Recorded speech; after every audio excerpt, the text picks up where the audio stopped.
CCC is Canada's government-to-government contracting agency. We're a Crown corporation based in Ottawa. Our mandate is quite simple. We help Canadian exporters sell to international governments. Doesn't mean we cannot sell to private sector, but really the bulk of our business is to sell to international government. And we've been doing it quite actively. The last decade, we've concluded $26 billion of contract over 35 countries. So we essentially manage three programs. Our international engagement is governed through our International Prime Contractor Program, where we help companies to sell directly to other governments. And how do we do this? We do this by signing as prime contractor. So we would engage with the government before tender, before an RFI, on a direct basis, where CCC would sign as Government of Canada, with legal effect as signed by Government of Canada, and will subcontract with your business. And then we'll implement a solution. CCC will provide oversight, responsible business conduct, and will play a key role along your side in the delivery of that transaction. We also are custodian to a treaty between Canada and the United States, Department of Defense since 1956, where we provide access, direct access of Canadian companies to the US DoD, the largest defense market in the world. And lastly, on behalf of DND and Global Affairs Canada, we administer a direct sourcing program to fulfill Canada's commitment internationally, whether it's to natural disaster, emergency response, or supporting Ukrainian against invasion. And so the decision-making is handled by Global Affairs and DND, and CCC manage the sourcing and the logistics. So let's move to the next slide, please. So the discussion today will focus mostly on our international engagement, governed by our International Prime Contractor Program, where by undertaking a direct contract as a G2G, we facilitate faster procurement, we reduce procurement contracting risk, and also we contribute to improve the project outcomes, because CCC will engage with the exporter alongside and the buyer in discussing a solution. So we have some liberties depending on how the project comes to us in structuring the contract and really improving potential outcome for the benefit of both the exporter and also the government buyer. So we have two case studies that would lay the foundation for Fireside chat today. So the first one, Germany, CMS 330. You may have seen in the media recently an announcement.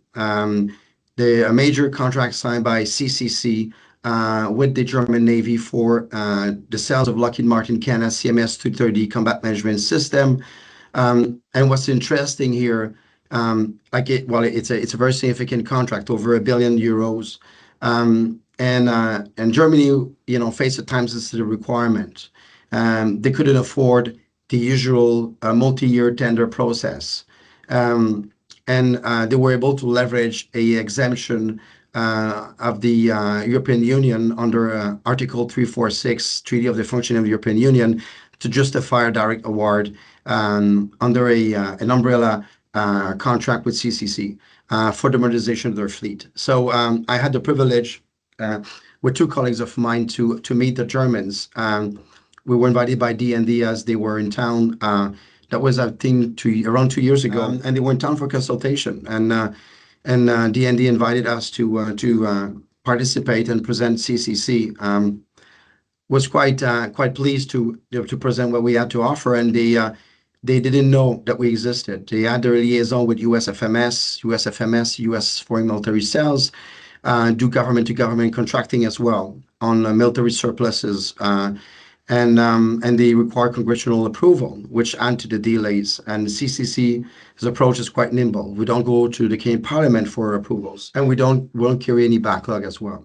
So they were quite pleased to learn about the Canadian version of the USFMS and what we had to offer.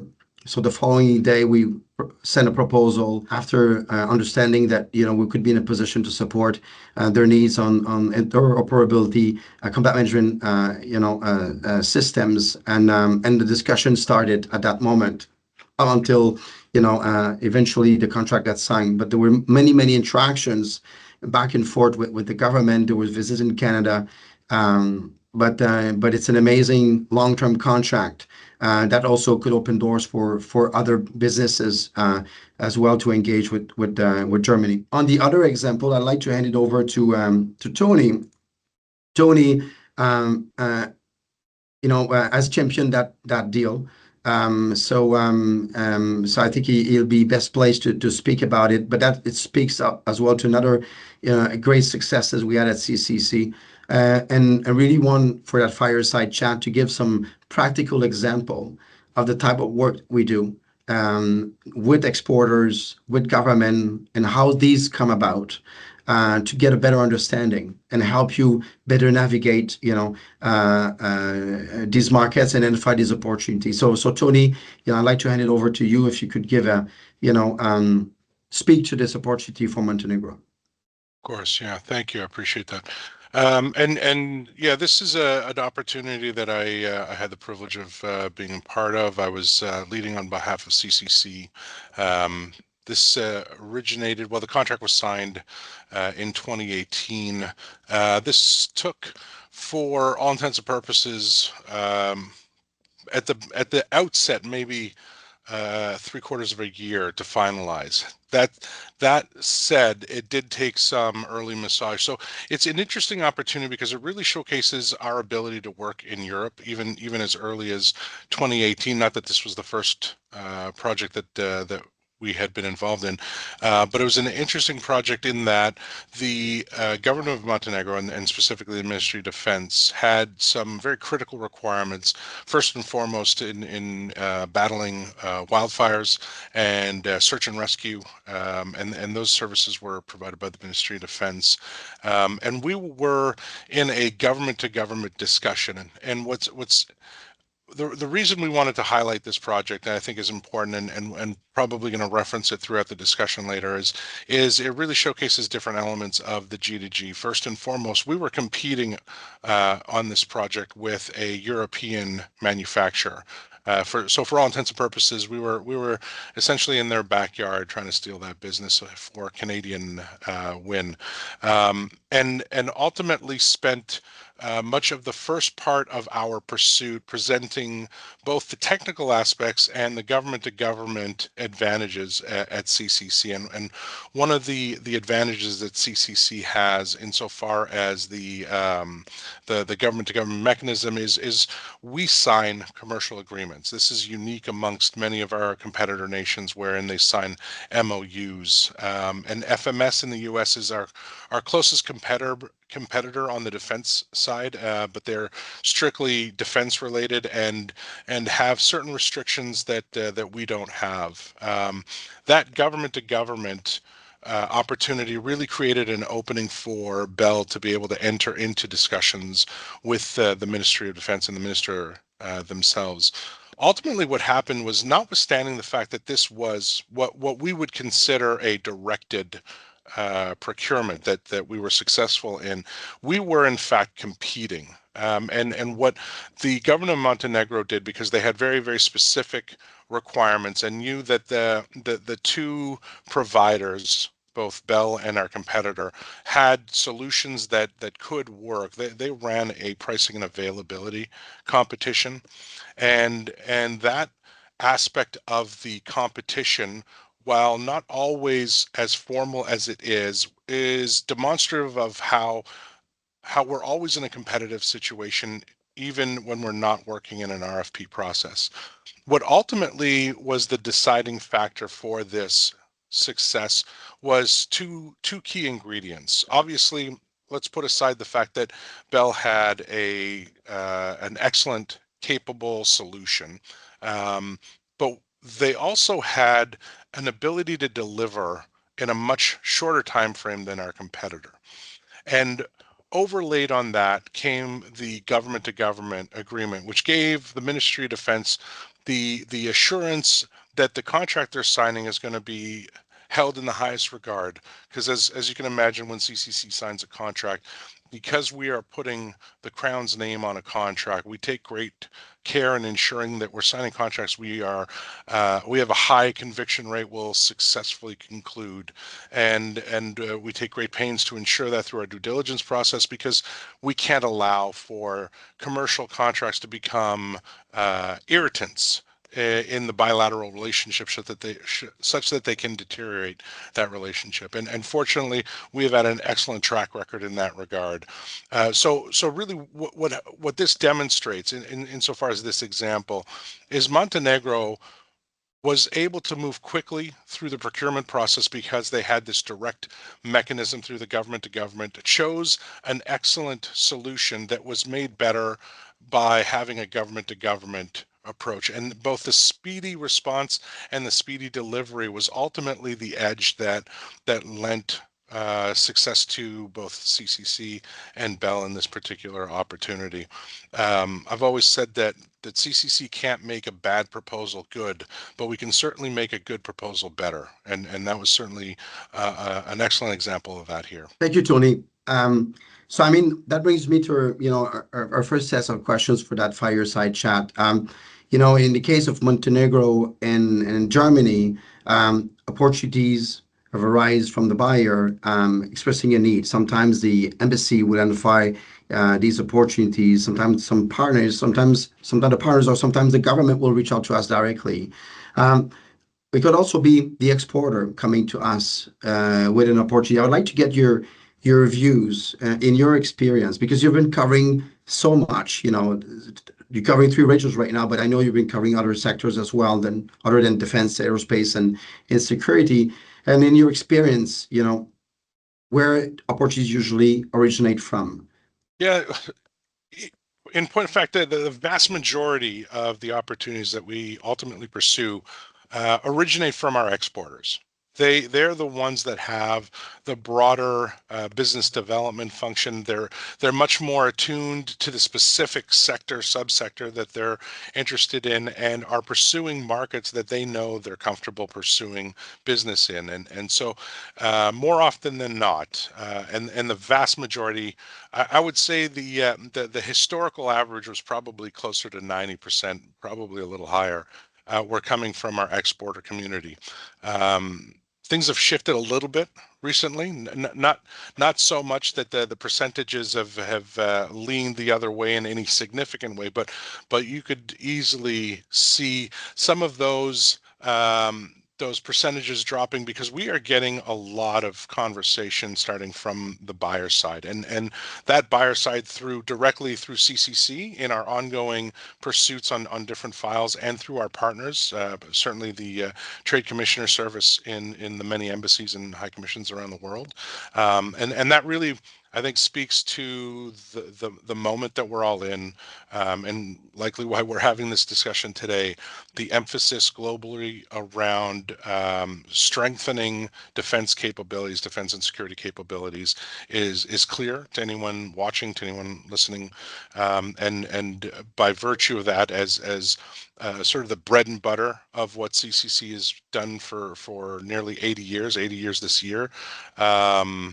We are seeing an uptick in that activity, and we are seeing an uptick of interest from the buyer side, where traditionally it's been exporter driven. So what I hear from you is that, whether the approach originate from the exporter or the buyer side, I mean, the partners, and we'll speak to it a bit later, are quite important. Whether it's the defense attaché, whether it's the trade commissioners, the provincial partners, they're quite important in helping to keep that momentum and that file going up until we arrive at fruition, and we're able to close that contract. But when an Critical. opportunity comes to you, do you play any role in qualifying, advancing, furthering, testing that opportunity? What type of role do you play? Yeah, so we often liaise with those partners. We will try and get in direct contact with the government through our partners, and more often than not, that's the Trade Commissioner Service. We can get into a whole webinar on how to use partners and the different tools that the government and the provinces have, but the biggest part of what we're looking at is trying to validate the opportunity insofar as the likelihood that CCC can assist. At the end of the day, we want to be involved in every opportunity that we can be, but we're only going to want to really put effort behind those that we can add value. There's no good value in trying to insert ourselves in a deal where the G to G can't possibly help you. But in that early stage, we're looking to better understand what that opportunity is, what the timelines look like, whether there's interest in engaging on a government to government basis. And uh, again, we are working hand in hand with our exporter if this was brought through our exporter, and if not through our partner, then a quick purview through our partner just to be able to better understand the project so that we can have a much more informed discussion with our exporter. Thank you, Tony. I imagine striking the right balance between, you know, um, fact finding and not creating expectation until we're sure that we can, put forward a proposal, and also make sure that we work with a qualified exporter is quite important in your daily job. That brings me to another question. I hear like my team engage with a lot of exporters, around 800 every year across sectors, and I hear feedback where, and also from partners, that G2G model, is it essential? You know, uh, would these $26 billion we did in the last 10 years ever took place if a G2G did not existed? What makes the G2G model unique, attractive compared to a traditional procurement process? And I suspect the value of that G2G could also vary between the market, the level of governance in these markets. This very sophisticated market like I was surprised that Germany was looking at our assistance, but in fact they were because of some pressure points they had compared to other markets like Indonesia, Peru, Argentina, Colombia, where the governance, perhaps the market is less sophisticated. With all respect, they may have a greater needs because the expertise is perhaps not there for the type of solution they want to acquire. I'd like to pick your brain, get your insight on the value, the uniqueness of that G2G model that we have to offer. Yeah, that's the, there's no straight line in international trade, and I'm sure everyone on this call that's involved in this that resonates. The interesting thing about what we offer on the government to government basis, again, goes back to what I was saying about making a good proposal better, right? And it always starts first and foremost with, do you have a solution that solves the buyer's problem? Again, we're in a area of unsolicited proposals. We're not responding to RFPs. We're responding to pain points or what we know are areas that the government is looking at in terms of a strategic plan, whether published or not, and we're trying to provide a response to that. Now, from a government to government perspective, would these opportunities exist? Of course they would. However, what they're often looking for in our participation is, if we're going to go, if we the government buyer is going to go on a directed basis, how do they ensure that that directed basis is done in the most responsible way? And that is a key aspect of what the CCC government to government function does. It provides, first and foremost, speed of procurement.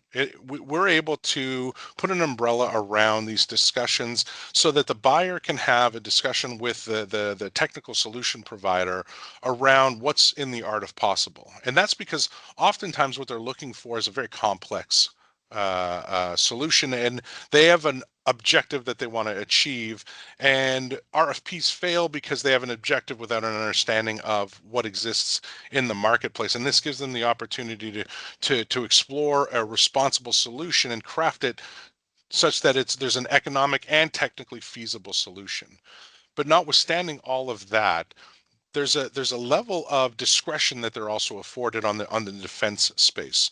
Many of the governments choose to move on a government to government basis, again, because of speed, because what they're looking for is either unique to what Canada has to offer, or is such a level of such capability that, again, that's where the G to G steps in and makes that opportunity better.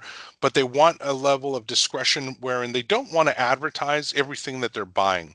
They need the capabilities, but they don't want to put it in the front page of the paper around all of the specific requirements that they're attaining through this procurement.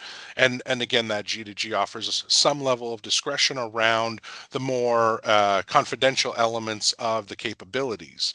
So you have this interesting piece where you've got the assurance of the government of Canada, because by virtue of us signing that contract, we, through our act, have the ability to commit the government of Canada to the performance of that. That gives the buyer a level of assurance on the basis that they know we've done our due diligence. That gives them the access to do a speedy procurement on a directed basis and gives them the freedom to have a broader discussion to land on an opportunity that closely fits what they ultimately need as the objective that they're trying to achieve, while maintaining some level of national discretion for the benefit of their national security priorities. And again, with that, one element that we shouldn't forget, although on the defense spending tends to be somewhat less of an issue, but more so in today's environment, is the financing element. And when CCC is involved, certainly in my experience on non defense, certainly in infrastructure projects, when CCC is involved, the banks take a higher appetite, have a higher appetite for participation, because we become a performance mitigant to the bank. And so if the bank is going to lend, they want to know that the performance is going to conclude successfully, so that they have a valid agreement in place to be able to collect on the loan that they ultimately want to be able to disperse on. All of those pieces allow for that G2G, and allow for our 80 years of the business functioning to be a part of the success of the exporter community. That said, I should mention as a caveat, there the number that you quoted is a big number. It's a drop in the bucket in terms of global procurement, and that speaks to the niche that we are in, so far as where our advantages are. Typically, they're not going to buy straightforward items. And I'm going to exclude US DoD, that's its own webinar someday. They're not going to buy landing gear on a government-to-government basis. Most of the governments, and certainly Europe, is sophisticated enough to run those tenders with their eyes closed. And you don't see us involved in projects like that. It's really speaking to the complexity of a problem, to the speed of the requirement, and in the environment that we live in today, we have a huge demand to very quickly and very responsibly bolster the defense capabilities, certainly of NATO allies and others, and that's where the government to government really today is seeing an uptick, and in response to that, that's in fact why, if I could just for a moment, why I'm now involved in Europe, where I have not been. I've been pulled into Europe and back into the defense space because of what we perceive to be a very active market for the next at least 5 years. And so I've only got a small piece of Europe. I've got two colleagues out of a total of six in the same role as mine, not the least of whom is Jeff, who's on a trade mission in the Middle East. And we're looking at how we can focus our attention on helping, obviously, Canadian exporters and our allies and partner nations use Canadian capabilities to help bolster their defense requirements. Thank you, Tony. So I take it that the uniqueness of the GTG model, obviously, as government of Canada acting as a prime contractor, brings confidence in the balance, secure a ministerial, a minister that could be hesitant, or any level of authority, because we can work with any level of authority, including the state-owned. But really add to weight to the balance in validating, providing that performance guarantee assurances, and helping make that determination if there's an ability, a legal ability to justify a direct contract. Having Canada taking care of the entire operation, bring peace of mind, and help make the case. And we touched on a number of different elements in the next few sets of questions here. And one of it was the friction point.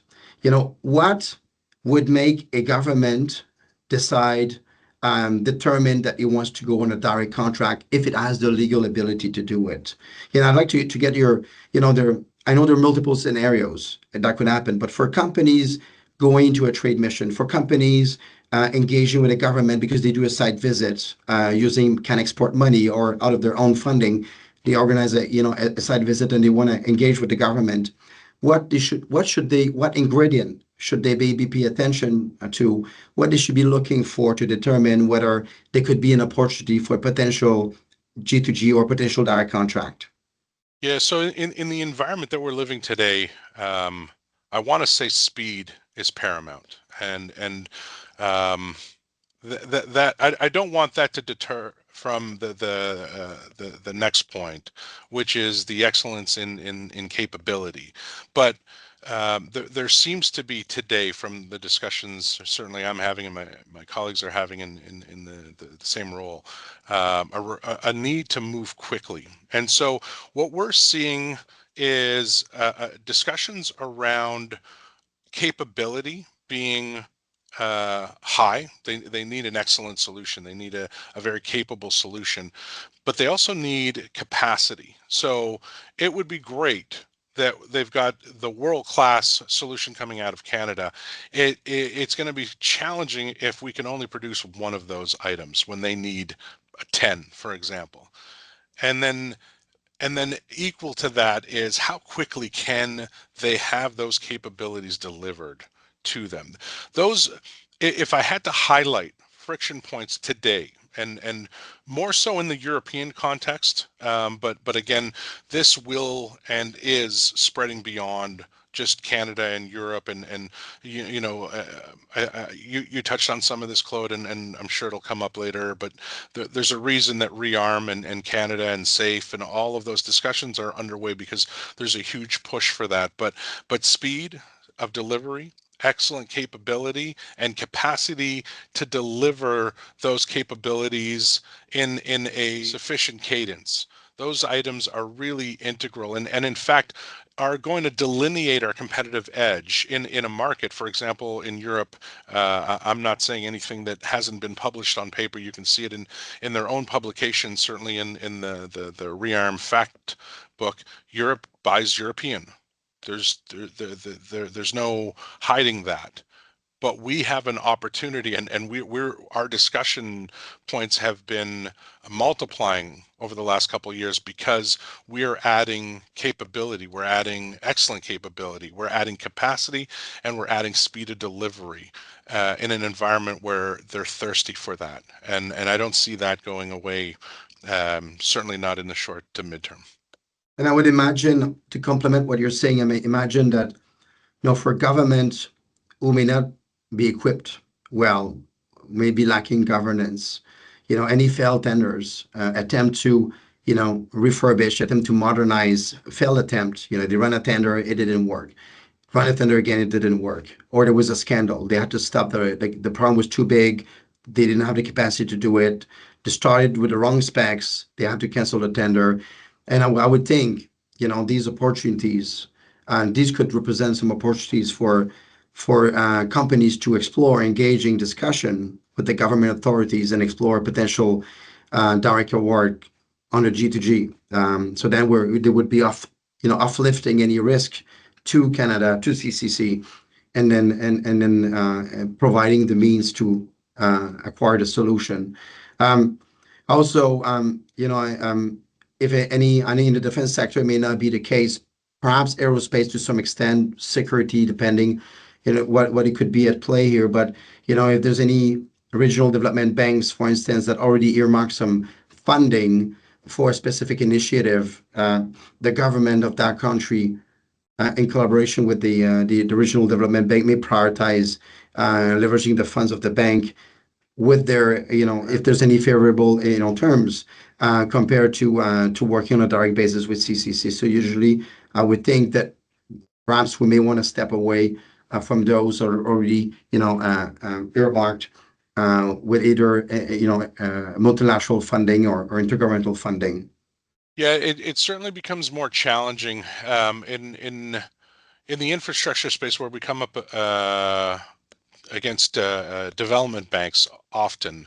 Um, we tend not to get involved in opportunities that the development banks are funding because they don't allow for a sole source. That's not to say that we can't participate in an RFP, but it's a far more selective and critical decision on where we would advise a client to say, look, there's an opportunity here where you might want to put in a second option that includes the government to government. But for the most part, where those institutions have governance that doesn't allow for a directed award, we're typically not always involved. Now, in the defense space, under the right circumstances, where we are inserting ourselves or advising that exporters consider inserting us as a second non-compliant bid, and I say non-compliant because in most of our proposals, we are the lead. I should say in the entirety of our proposals, we're the lead.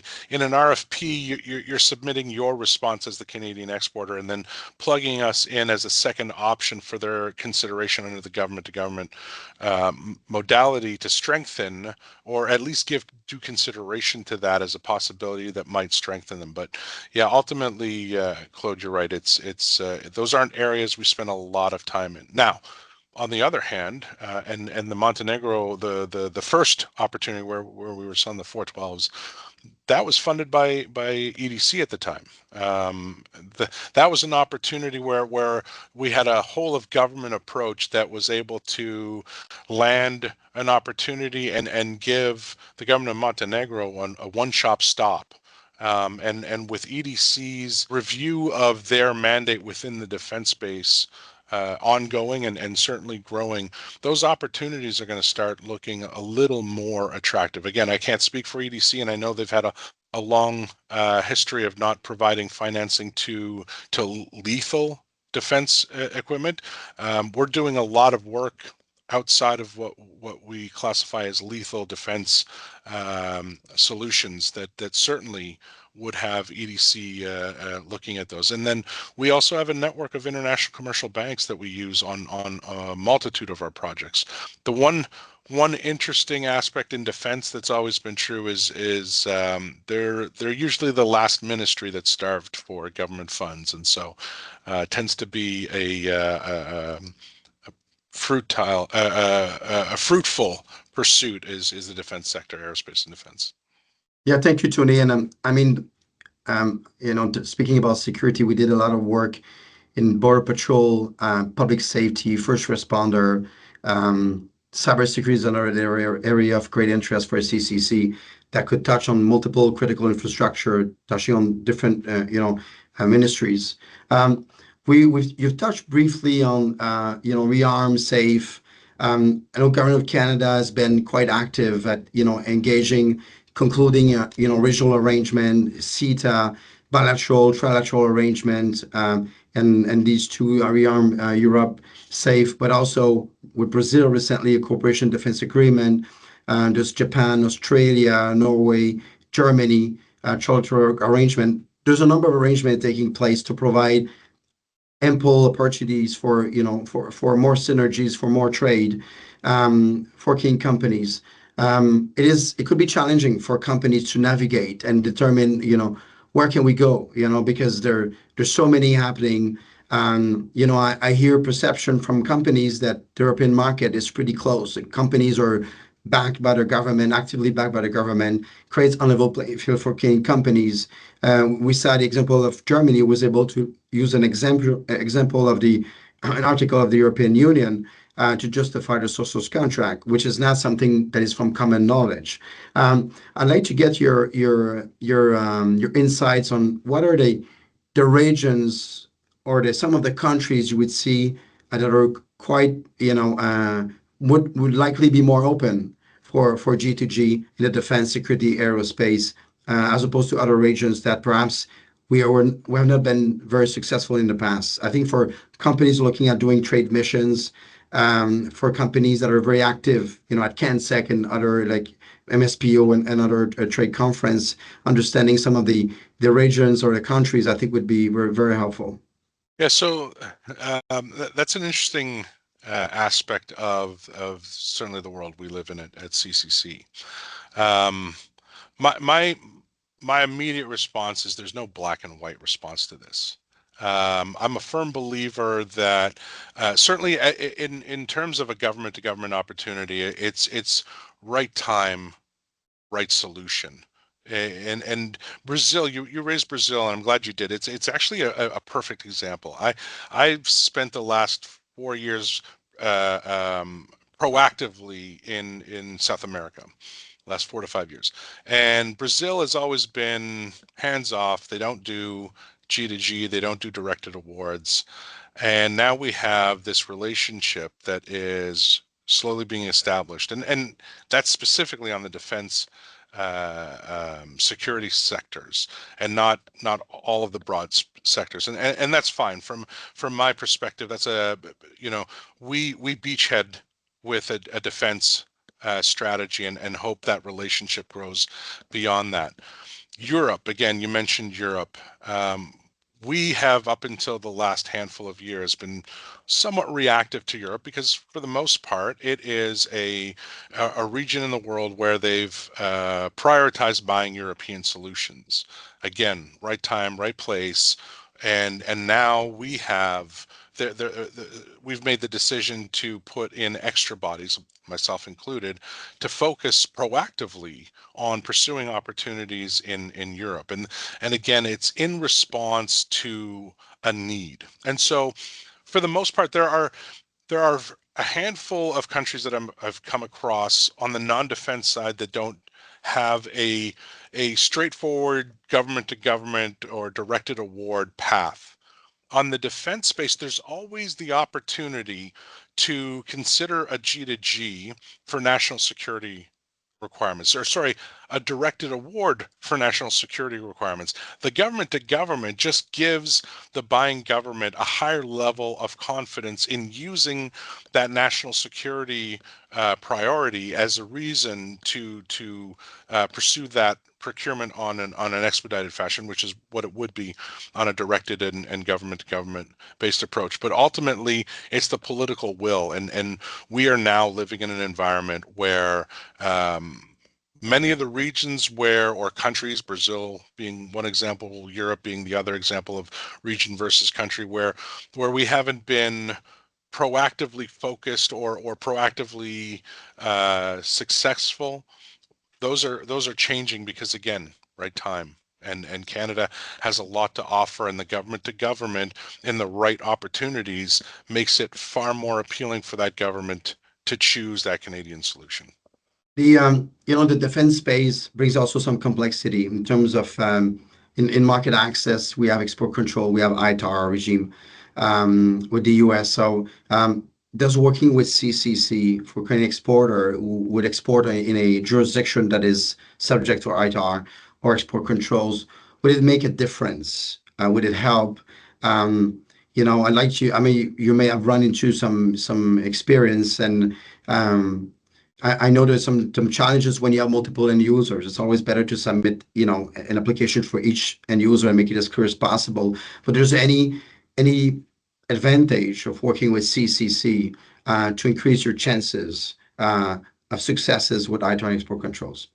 I'd love to say yes, but the truth of the matter is no.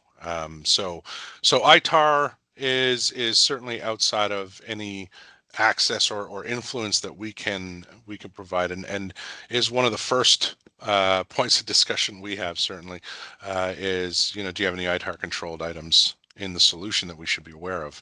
And then the export controls, and ITAR is mostly a U.S. based restriction. Export controls being the Canadian arm that reviews what we can and cannot export from Canada. I'd love to say we have a direct door in there and can direct that, but ultimately, we don't decide on what export controls will permit or not permit. We might be able to get at least a signal check, and I would certainly encourage any exporters looking at items that they believe might fall under that purview to have those discussions, to look at whether or not they'd fall under that trap. But to say that we can move that, no. The long-winded answer of a short no is, We don't have any influence over that. That is a protocol of security that is governed by big government. Thank you, Tony. Um, I'd like to move the discussion to, how what are the advice we can provide to companies to position them for successes? Um, and I think, we were also as a segue to the friction points, one thing that is always key is to look at what are the government priorities, upcoming priorities that are not yet ready for tender, that have not yet made a RFI stage. So the government has not yet formally committed to procure a solution, but they did made it a priority. And then, so I like to get your read on the global trends that you're seeing in terms of the headline areas of government spending, um, because that helps companies navigate, their solutions fits within some of the priority spending in such market. Then, I mean, definitely they should look at considering positioning themselves in exploring a potential engagement with these government. So I think the carve out that you mentioned is important. Most governments, not all, most governments have a strategic plan of procurements that they're going to execute on over the next 1 to 3 to 5 years. That said, in terms of headline subsectors or domains that we're definitely seeing an uptick in discussion, um, the some of the immediate stuff is ordnance, ammunition, weaponry, solutions to protect the soldiers in the field, in the theater of operation. Those are areas that are of critical need. These are discussions that are ongoing. Many of the governments that we're talking to are looking for capabilities to both bolster their inventory, but also to establish their own capacity within their own countries. Those are items that are definitely of immediate need. Some of the other areas expand to some of the technology. So drones are a common conversation. Unmanned aircraft, unmanned vessels, unmanned vehicles, the autonomous space, and adjacent to that, the AI elements therein are certainly becoming far more prominent in terms of discussions and capabilities that a variety of nations are looking at. Space. Space is going to be a really interesting place, easily for the next 5 years. The domain is shifting. It's no longer the last frontier. It seems to be the next frontier. The capabilities in Canada are impressive. The need is huge, and it's both active and defensive capabilities that they're looking for. And in that same vein, critical infrastructure, protecting critical infrastructure as well as military infrastructure in general. And that in general is some of the discussions I'll be having. I'm traveling at the end of this week, and some of these are the discussion points that are going to be a party to that. And cybersecurity. Cyber is a huge element that's growing in the security space, and it's again adjacent to all of the defense capabilities. So there's the typical capabilities of what most people think of in the theater of operation, what you would typically see in a battlefield, and these emerging themes in space and AI and in autonomous vehicles or vessels, and then the electronic warfare and cyber security elements that sort of string along through and alongside all of those requirements. Thank you, Tony. The again on the same topic of pushing companies for successes, we talk about a bit about the timing. You know, I see a lot of companies registering for trade missions. As myself, I'm sitting on a number of working groups to look at the outcomes of trade missions, to help better tailor these trade missions for the benefit of companies. I'd like to get your views about, engaging, exploring direct contracting, G to G. What's the best timing? how much effort does it require for a company to put their chance, on their side, and really increase their chance for success? Yeah, so I'm going to answer that and expand on it because there's an element that I want to touch on, but just in insofar as the immediate question, you want to get on a G to G track sooner than later if you believe that a government to government agreement is a path that is likely to lead to some success. And obviously we can have that discussion. Our team and yours, Claude, can have that discussion around trying to explore around what that opportunity is. But sooner than later, the closer you get to an RFP, the lower the likelihood that we're going to be able to influence the buyer's decision uh, in so far as changing from a tendering process to considering a directed approach. And some of the elements that we discussed earlier should be a trigger. How is there a priority for this? Are they behind in terms of both addressing their own capabilities or commitments that they have? I mean, in so far as NATO's concerned, you saw the pressure that the U.S. was putting by escalating the discussion around people meeting or the nations meeting their 2% requirement, and that requirements growing, and it's clear all of the nations are taking that responsibility seriously for obvious reasons. Those are certainly triggers where you want to have a discussion around whether your solution could benefit from a G to G, and then think about whether or not you're providing a solution that's typically an RFP.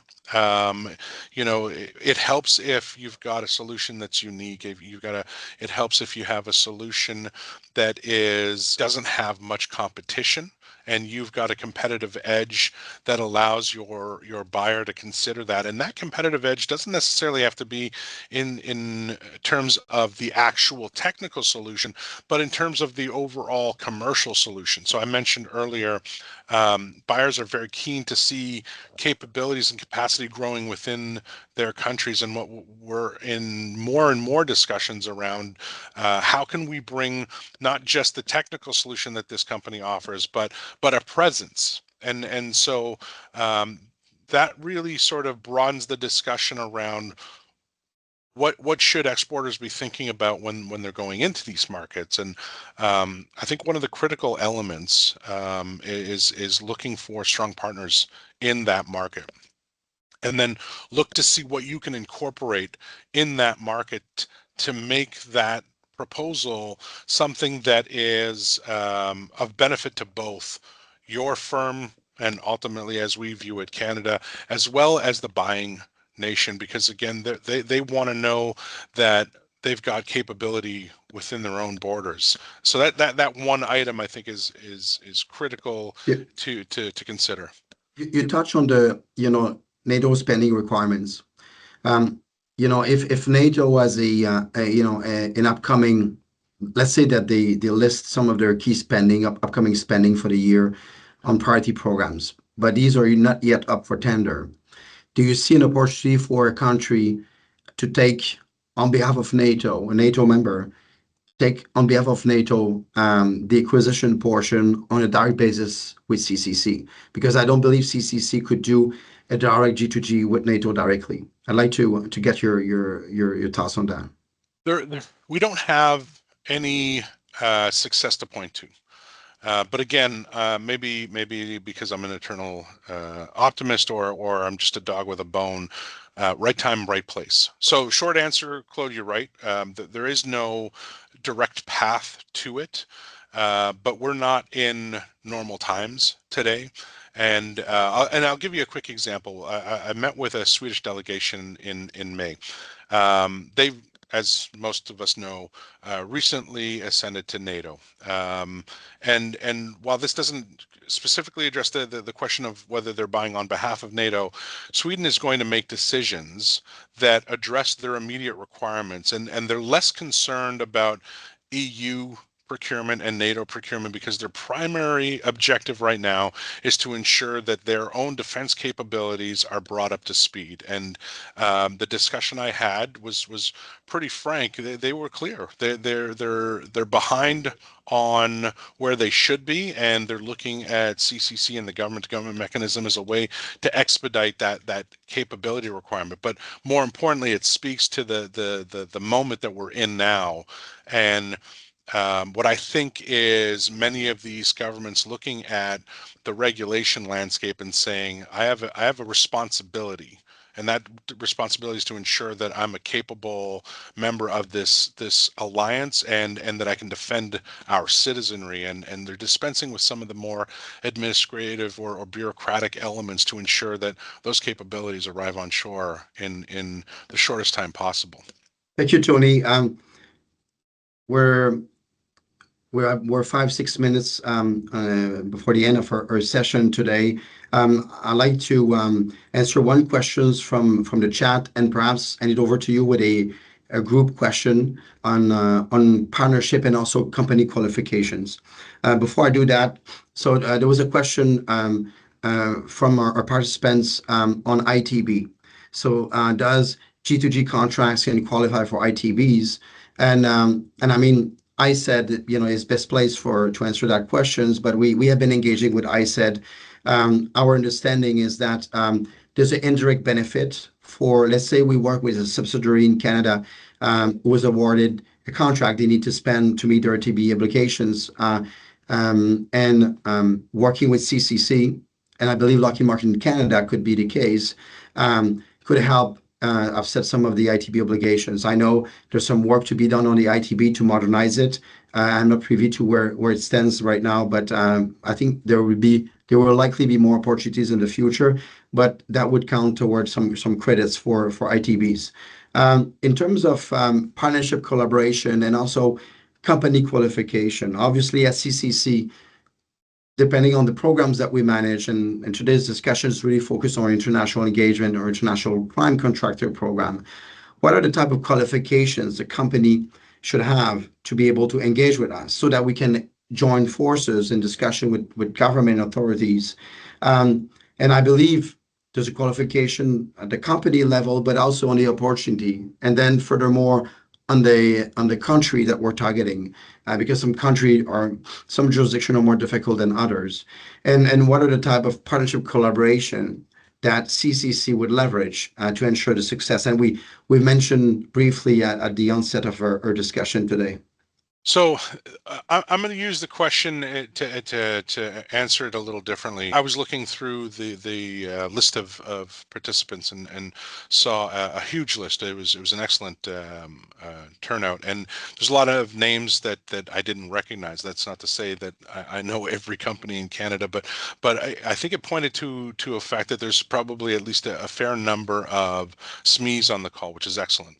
One of the things I want to point out, and something I've seen both from being on this side, being a party to trade missions, outgoing trade missions, as well as on being on the trade commissioner side and organizing and receiving trade missions. And this is true of any investment. When you're looking at international trade and trying to decide on these markets, I wouldn't spend 5 days in a market you weren't prepared to spend 5 years in. We have had a very unique relationship with the United States that's allowed business to move at a speed that's not typical of what we see outside of that region. And I've seen oftentimes companies coming on these missions getting inundated and very excited by these opportunities, as they should, and then having trouble digesting that intelligence in terms of what are actionable next steps, and then more so, are we as this exporter prepared to commit the financial wherewithal of our company to a 5-year endeavor in order to be able to successfully conclude a contract? because you're going to need that time to establish a network, establish partners, work with the network that Canada has, that the provinces have, the Trade Commissioner Service in the country, but more importantly, or equally importantly, are the strong partners that you can develop in the country. And the Trade Commissioner Service is really well positioned to be able to point to the right folks in market that could be a conduit for that, because what you want to do is be working with companies that understand that market better than we ever will. They've lived that market, they've done business in that market, and they are far more often the path to success. Almost every opportunity, I want to say almost because I'm worried if I say every opportunity, somebody's going to prove me wrong, but every opportunity is successfully concluded because that Canadian exporter is working with a local partner in country that understands the dynamic. From a It- CCC perspective, sorry, Claude, just really quickly, we have our own due diligence. We need to know that obviously you've got the financial capability and capacity to withstand the size of the contract you have. If you have $1 million company chasing $100 million deal, we're going to struggle with that. We, you have to consider at the end of the day that notwithstanding the fact we need to see technical managerial competence, we need financial capacity to handle the size of that deal, because we cannot put the crown at risk in insofar as signing contracts for the sake of signing contracts. And so a strong commitment to the market, a financial strength and capacity to undertake the project certainly delivers on both a commitment and the ability to successfully deliver on that.